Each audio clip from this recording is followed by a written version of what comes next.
Hello everyone, I am Dr. Suman Pawar, working as an assistant professor in zoology at Dada Patil Mahavidyalaya, Karjat, district Ahmednagar. Friends, this video is for educational purpose only. No copyright infringement, and this copyright belongs to its rightful owners. Credit goes to the respective image and the content providers. Today, we are going to discuss the digestive system of Calotes, which is included in the syllabus of Savitribai Phule Pune University, Pune, in TYBSc Zoology Semester 3rd, Paper 1st syllabus, that is Animal Systematics and Diversity, 5th, and the unit 3rd, Calotes, and the subunit 3.2. Let us see. The basic plan of the digestive system of Calotes versicolor. The digestive system is broadly differentiated in two main elements, of which the first one is the tubular alimentary canal and the second one, that is the associated digestive glands. The tubular alimentary canal, it starts with this wide mouth. The mouth leads into a large buccopharyngeal cavity. The buccopharyngeal cavity leads into a tubular esophagus, which later on merges into a swollen stomach region. Associated with the stomach region, there is a location of the liver lobes as well as the pancreas. The stomach leads into small intestine, which is differentiated into anterior duodenum and posterior ileum. Then the small intestine leads into large intestine, which is represented by a pear-shaped sac, which we call rectum, but at its entry it gives off a small outgrowth in the form of cecum. It also receives the urinary bladder, and the rectum opens outside the body through the cloacal aperture. This is the broad scenario of the digestive system of Calotes. The alimentary canal and the digestive glands togetherly form the digestive system. The tubular alimentary canal is a long coiled tube showing differentiation in its diameter at certain places. The alimentary canal is further differentiated into mouth, buccopharyngeal cavity, esophagus, stomach, small intestine, large intestine, and cloaca. Let us see one by one. The mouth. The mouth of the Calotes is a wide, semi-oval, inverted V-shaped slit, like extending in the snout region. It shows a wide gap. The mouth is bounded by a pair of toothed jaws. The jaws are covered by a thin, non-muscular upper and lower lips, which shows presence of labial scales on their outer margin, which are rectangular in shape. The free boundaries of the upper and the lower lip shows presence of numerous openings of the labial glands. The labial glands are more in number and they are located on the upper lip. They mainly contain mucus cells which secrete the mucus on the surface of the lip. The jaws of Calotes are provided with teeth. The teeth in the jaws are sharp, small, pointed, and recurved backwardly. The teeth are almost uniform, hence called homodont type of teeth, as they are more or less equal or similar in their size. Each tooth has a broad base and pointed apex. The teeth are fused on the jaws, and this condition is considered as the acrodontal condition of the teeth. But the form of teeth differs as per the sex in calotis. That is, the teeth in female are different from the teeth in male calotis. For example, they are simple and conical in female calotis, whereas in male calotis, the teeth are conical but trident, as they show a stout process in the middle region, which is flanked by a process on either side. This differentiation in the tooth form helps in distinguishing the sexes of the calotis. These teeth are not useful for mastication or chewing purpose, but they prevent the escape of the prey from the mouth. Thus, they are used only for holding the prey so that it cannot make its easy escape from the mouth of calotis. The mouth further leads into the bucopharyngeal cavity.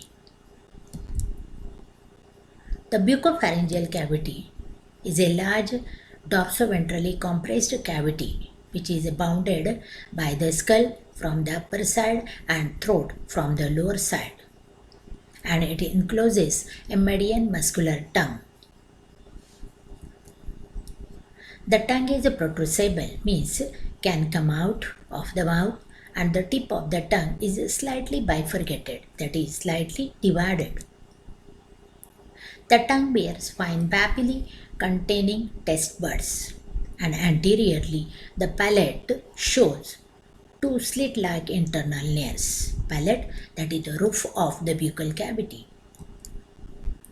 In pharynx, just behind the tongue, a vertical slit-like opening is the gullet through which the bucopharyngeal cavity communicates with the esophagus. There is a pair of openings of ischian tubes which are close to the angles of the jaws. The pharynx becomes narrower and it opens into the esophagus through the gullet. Esophagus.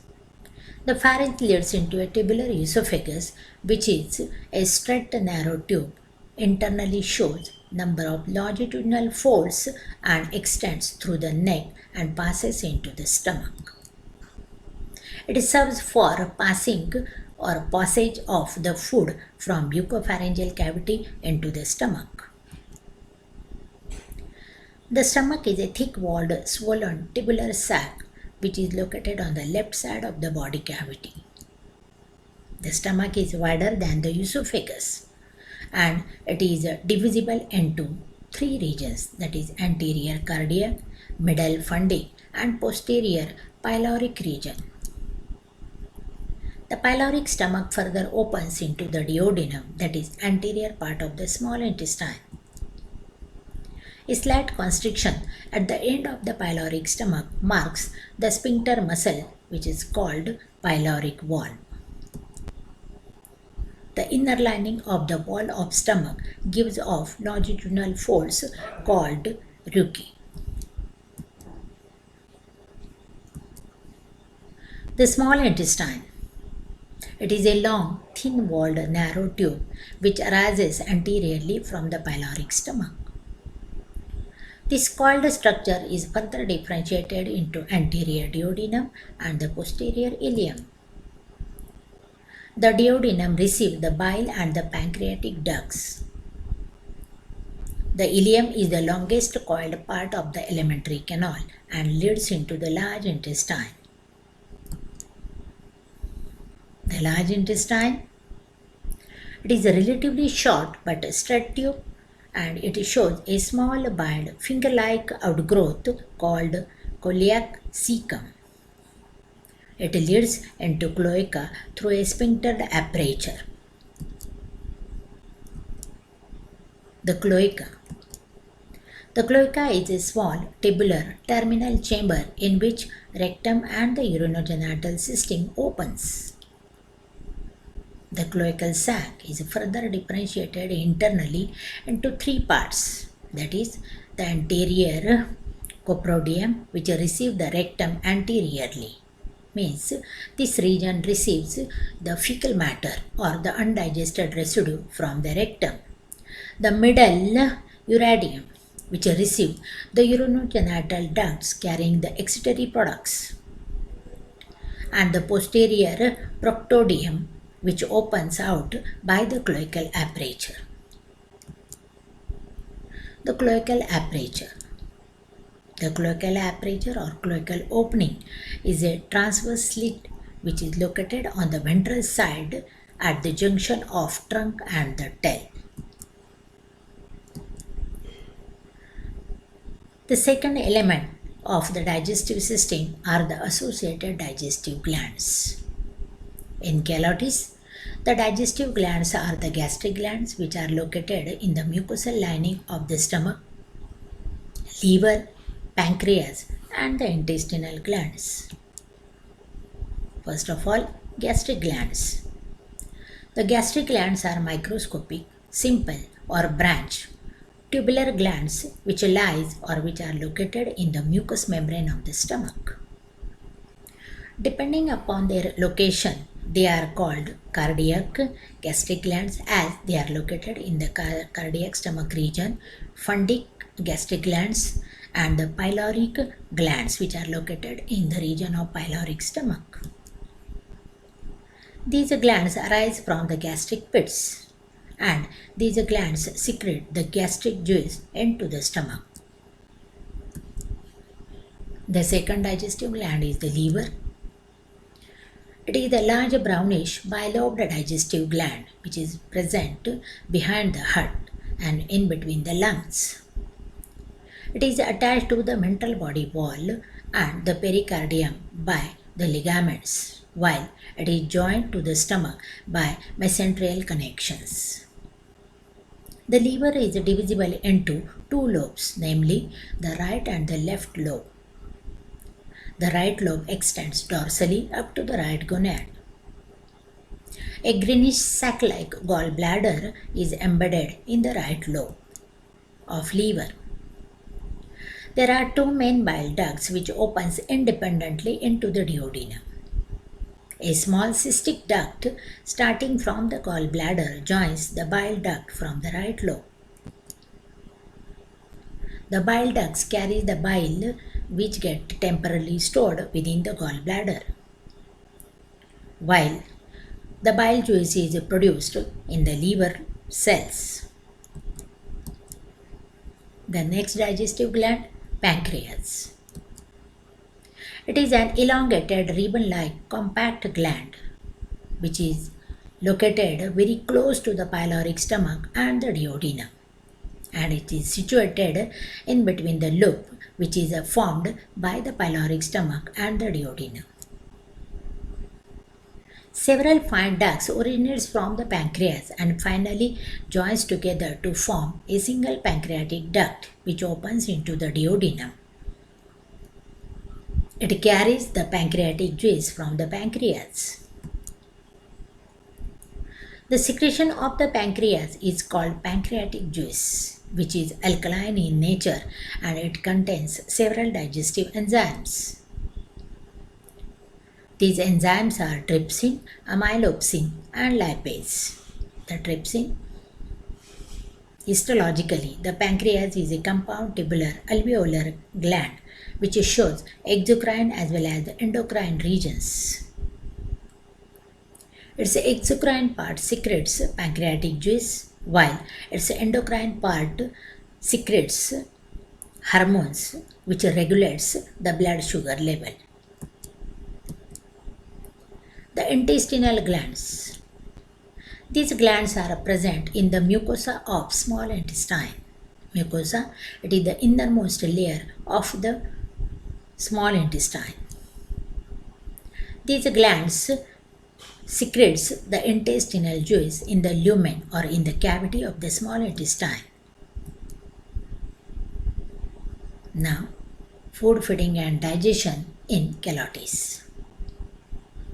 The Calotes is an insectivorous Reptile, insectivorous means it mainly feeds on the small insects. And the insects includes ants, insect larvae, grasshoppers, cockroaches, beetles and the butterflies. Ingestion, that is intake of food, is carried out with the help of the tip of the tongue and the insect is taken inside alive, that is without crushing or without mastication. The sticky mucus secretion which is present on the tongue helps to catch the prey. The larger forms of prey like the grasshoppers, beetles, cockroaches are held and crushed by snapping action of the toothed jaws. The jaws also acting as a pair of scissors and jaws also prevent the escape of the prey from the mouth of Calotes.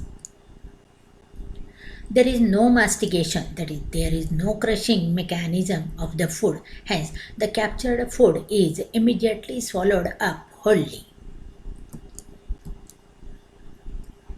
The actual digestion occurs in the stomach where the mild HCl and the pepsin reacts on the food material. The mild HCl makes the medium acidic and kills the bacteria, while the pepsin reacts with the protein part of the food and thus breaks the protein into their secondary forms, that is the peptones and the proteases. In the next phase of digestion, which occurs in the duodenum, where the bile juice neutralizes the acidic nature of the partially digested food, which we call chyme, and emulsifies the fats which are present in that chyme. Here starts the action of the pancreatic juice. Being alkaline in nature, the pancreatic juice makes the food medium strongly alkaline. The digestive enzyme trypsin from pancreatic juice reacts with protein and proteases and convert them into insoluble amino acids, which are the simple absorbable form of the proteins. The amylopsin reacts with the carbohydrate, which transforms it into glucose and lipase, and thus reacts on fat, converting it into fatty acid and the glycerol. The mixture of food containing simpler and soluble products and the undigested food materials passes into the intestine, particularly into the large intestine. The lining cells of the intestine takes up the soluble products, that is the simple absorbable form of the digested food, while the undigested food particles are stored in the rectum, from where these are dropped periodically in the form of fecal matter or feces. Thus, today we have discussed the digestive system of Calotes, the food and feeding, as well as mechanism of digestion of food in Calotes versicolor. In case you have any doubt about the content of this video or you have any question about the topic covered through this video, kindly email me on the given address. Thank you. Thank you for patient listening. Again, I am clearing that this video is for educational purpose only. No copyright infringement. This copyright belongs to its rightful owner. Credit goes to the respective image and the content providers. Kindly visit our institute's YouTube channel, Rayat Knowledge Bank, for more videos. Thank you. Thank you once again.